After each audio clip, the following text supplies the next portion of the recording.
اس زمانے کے اندر جب معاشرے کے اندر سب سے زیادہ فحاشی اور یعنی پھیلی ہوئی ہے، ہماری نوجوان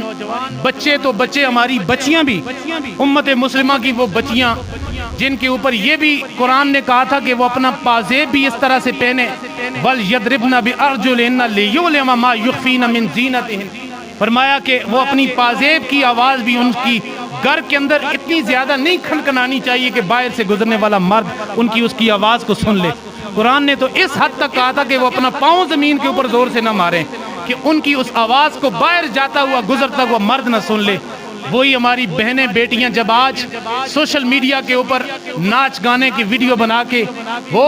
جب اپنے جسم کی نمائش کرتی ہیں، مجھے بتائیں کہاں رہ جاتا ہے قرآن کی آیات، کہاں رہ جاتی ہے رسول اللہ کی وہ حدیث جہاں پہ رسول پاک صلی اللہ علیہ وسلم نے جس عورت کو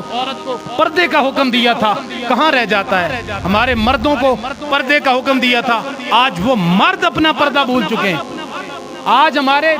مردوں کو اپنے سطر کا نہیں پتا۔ اندازہ لگائیں جی، اندازہ لگائیں۔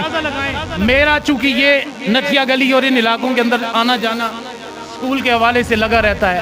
ہمارے اکثر و بیشتر مرد ہمیں وہ نظر آتے ہیں کہ جن کے نکر ان کے گھٹنوں سے اوپر تک ہوتے ہیں، یہ نیچے والی جگہ ان کی ننگی ہوتی ہے۔ ہماری مائیں بہنیں بیٹیاں، ان کا جو ہے نا وہ پاؤں، ان کی ٹانگیں نظر آ رہی ہوتی ہیں، ان کے بازو نظر آ رہے ہوتے ہیں۔ اور آج تو حالات کہاں سے کہاں پہنچ چکے ہیں، جسم کے اوپر لباس وہ آ چکا ہے کہ جس سے آدھے سے زیادہ جسم نظر آتا ہے۔ رسول اللہ صلی اللہ علیہ وسلم نے فرمایا وہ عورت کہ جس نے لباس تو پہنا ہوگا، فرمایا آخری زمانے کے اندر ایک ایسی عورتیں آئیں گی جنہوں نے لباس تو پہنا ہوگا لیکن ان کے لباس پہننے کا کوئی فائدہ نہیں ہوگا، کیونکہ لباس پہننے کے باوجود بھی ان کا جسم ننگا ہوگا۔ فرمایا